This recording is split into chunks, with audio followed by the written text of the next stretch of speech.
Hi, I'm Danielle Tully with eXp Realty. And I'm M Colletti with eXp Realty. And we are girls just want to sell houses and have fun. Excellent. All right. So I think it's been a while since we've done what have we learned? Oh yeah. And well, it's the end of June. So what we've learned for the month. Yeah. And in fact, I didn't think I had learned anything because it was like, oh man, we haven't done that in a while. Let's figure that out. But of course, I'm always learning. We're both always learning. Yeah. And something to learn every day. We Especially do. in this business. We do. I know. So, what did you learn, Melissa? So I learned that if you are a buyer, and this was mind blowing. Oh, yeah. So say that you're my buyer and you're buying, I don't know, 12 Main Street. 12 Main Street. So I would tell you to create, the minute we go under contract, I would tell you to create an email address, 12 Main Street at, I don't know, whatever. Gmail, Yahoo, whatever. What's that one? Global SPC? SPC, global.net. Any, what is it? Internet carrier provider that you use. Email. Email server. Yes. Mm-hmm.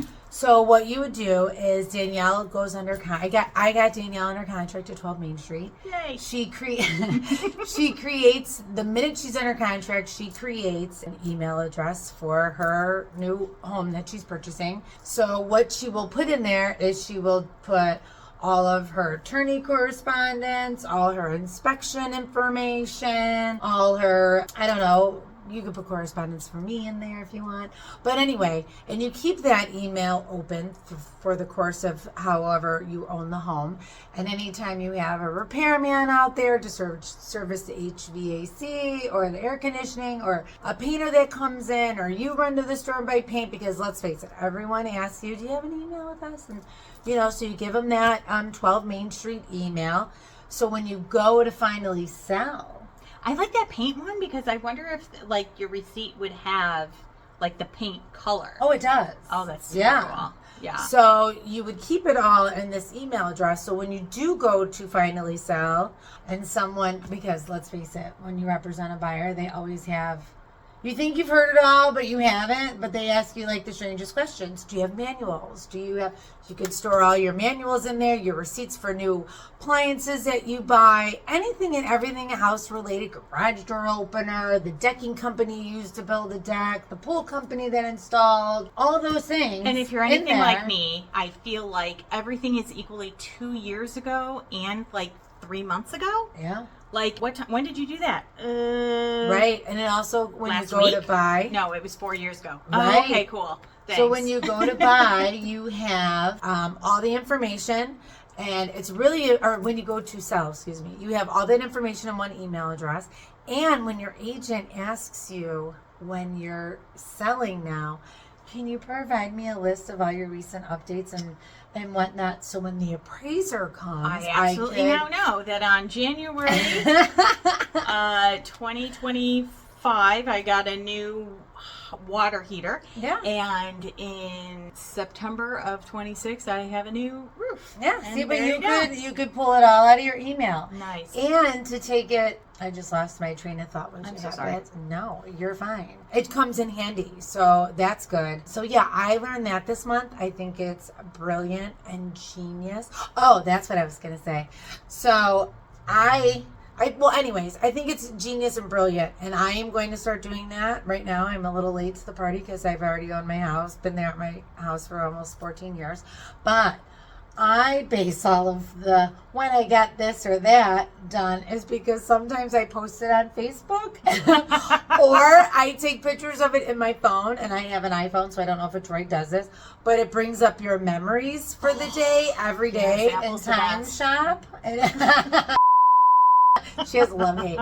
But anyway, I love it. It tells me, it just came up the other day. On this day, I got my siding and my new siding put on my house. I got my new roof. And I'm and I always think to myself, oh, I got to write that down.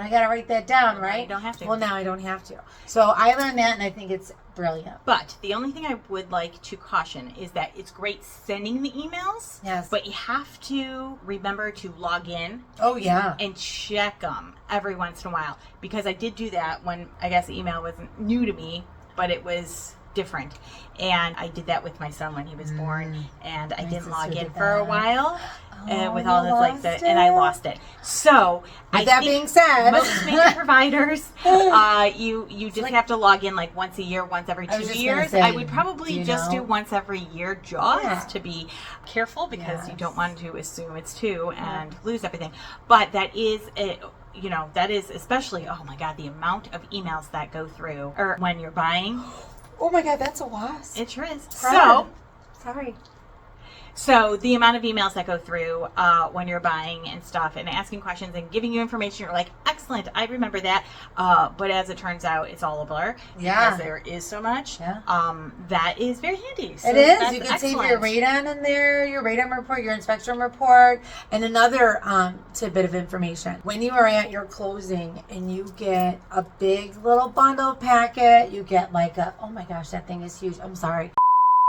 But you get a big packet of all the information on the home, plus your survey and stuff like that. It's a good idea to keep a copy of your survey in there, so when you do home improvements, new fence, new deck, whatever, you have that copy in there. Absolutely. So, yeah, that was what I learned this month, and I think it's great. Excellent. Yeah. So my tidbit or whatever I kind of learned this week, my son's heading out to college soon.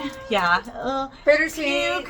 Anyway, but and a transfer student. So he's going to be a junior, which is great. He has his housing figured out, and he's going to be in a little apartment that is part of the university.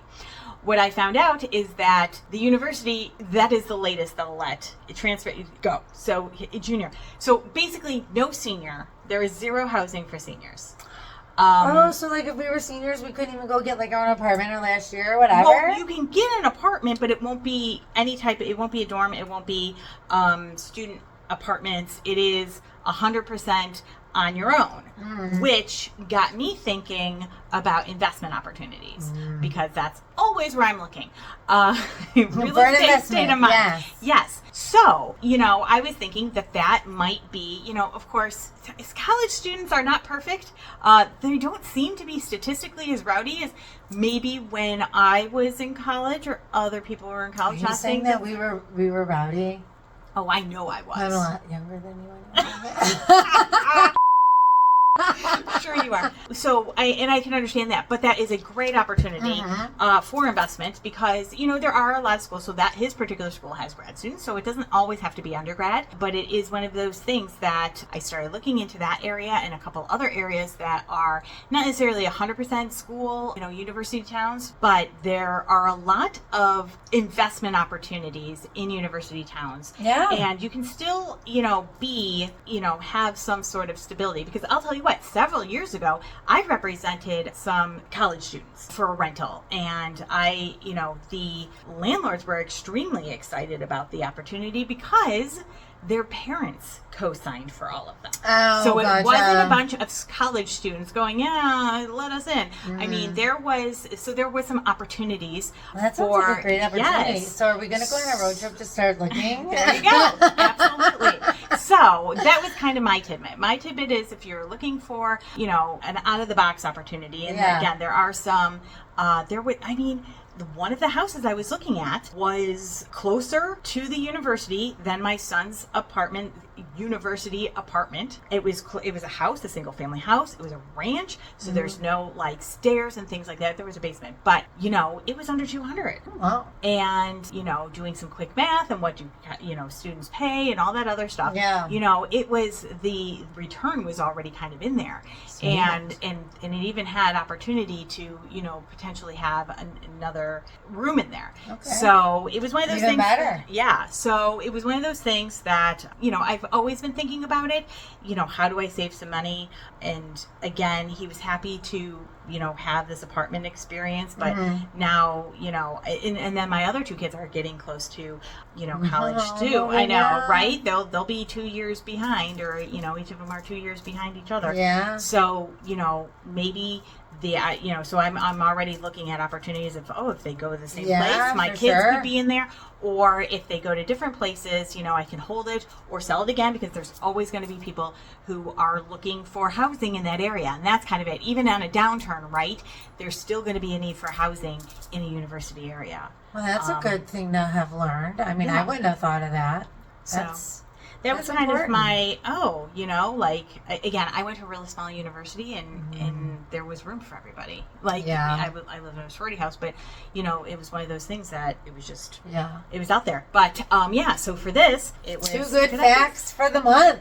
We learned, yes. Well, I don't know if you have any other questions or thinking about buying, selling now or in the near future. We'll go and have fun and sell houses at a college. Oh, but I don't want to go and be all professional. That I want to go and have an experience. We'll relive my youth. We'll sell houses or buy houses and have fun. Yes. See you on the next video. Thanks for watching. Bye bye.